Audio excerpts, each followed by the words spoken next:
could have just confronted him nonviolently. I said, look, No, you should have what just you're kicked his doing to ass. me.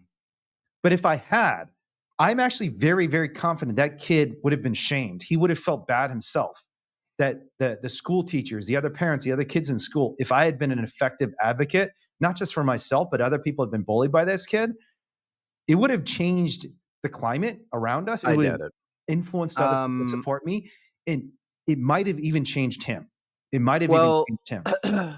uh, most kids bully because they have narcissistic personality traits where they just get off on having power and control over others. So the idea that you could shame them, they don't have any shame. They do it because they have self-interest.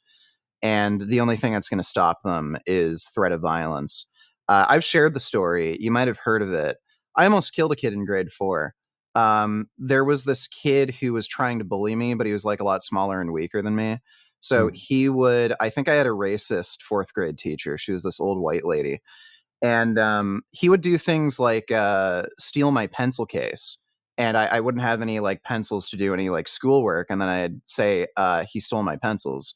And then this white kid, who's a lot smaller than me, would say, "This is mine. I brought it from home." And then the teacher was like, "Why are you lying, Richard? Like, just like." She would always side with him, and he'd steal things from me. And then she would like side with him when he's the one who stole from me.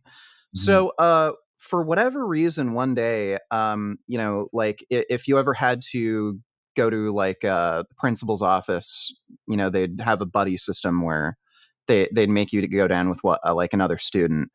And for whatever reason, this teacher, she wanted me to pick up some files from the principal's office for her, and she made me go with that stupid, annoying kid, David.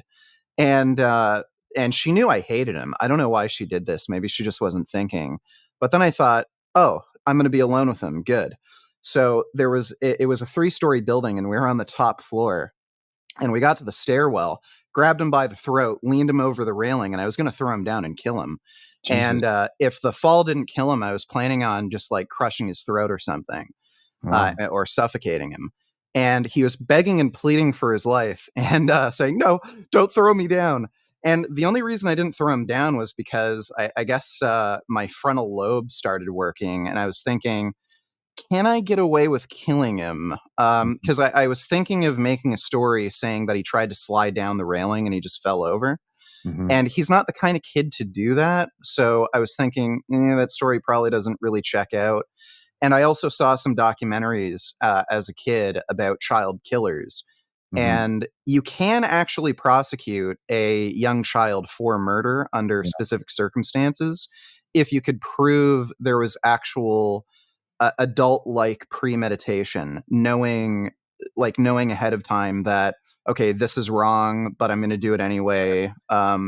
So I figured, I'll let him live. And after that, never messed with me again. And funny enough, I actually tried to kill him again. We were doing a history project on Native Americans, and we're going to do this like school play. And I was going to be an Indian. And I practiced archery as a kid, so I had a real bow and arrow.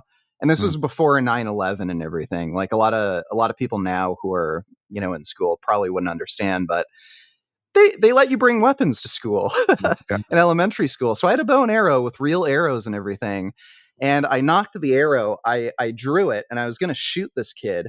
And I wanted to see see the look on his face before he died. And I said, "Hey, David." And I just wanted to see that look of fear in him before I killed him. And then again, like everybody was there witnessing it, and I was like, I probably can't get away with this. And because I was thinking, like, okay, people are going to think, oh, I'm a stupid kid, I don't know what I'm doing. That's one way I could get out of it. And the teachers could get blamed, but another way of looking at it is, okay, everyone kind of doesn't have my back. I've kind of been like, probably because of the racist teachers, that I had. They think I'm like a troubled kid, and I might not be able to get away with some of these excuses. And they won't give me the benefit of the doubt. So I just decided not to kill him again. But that stupid ass kid never messed with me again. Um, I don't think it's a problem to stand up to bullies and just beat their ass. Yeah. Why do you think that kid targeted you? Was it just because you're black, or No, I think he was just an asshole. he was just an asshole? Was he an asshole to Uh, everybody else too? it No, he particularly targeted me. I was the like biggest kid Mm, and strongest kid, and I was playing hockey at the time, and I was really good at hockey. And I think he targeted me like because it was like some sort of power fantasy thing. He played hockey too, and I think he was just jealous, and it might have been a power thing where, oh, I'm like taking advantage of this kid who's like bigger and fair stronger than me. enough. I'll show him.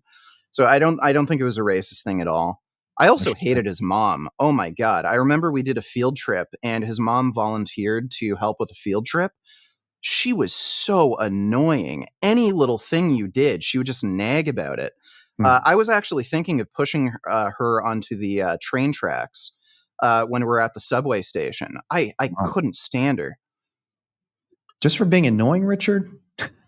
Yeah. Come on. Well, The kid I can kind I of was understand, but the mom, I mean, you shouldn't push them on the train tracks because they're annoying. well. I think differently than a lot of other people. I was diagnosed with antisocial personality disorder, so Really? especially when I was a kid, I had no issues with just killing people if they got in my way. Wow.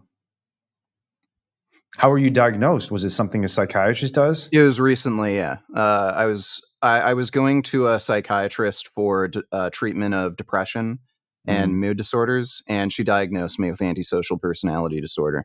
yeah. How has it changed your life, if at all? I mean, I think it just prevents me from feeling things for other people, Mm, and I only really see it as an advantage. So like it's helped with hockey. Like when I was playing mm, hockey, I just loved getting into fights, smashing people. That was great. uh just there's weird little things like sometimes like if you're taking care of animals, some people will be hesitant to like I don't know, clip an animal's nails because I don't know, sometimes they can get sensitivity in their nails, mhm. or if they get injured, Bleed a little like bit. Yeah. yeah. So I I don't have the same ability to empathize with anybody. Mm, So I can make more sort of rational decisions where even if I'm hurting somebody, it's for their own you know it's benefit. right. Yeah. So it just kind of I don't have that sort of barrier that a lot Mm. of people have.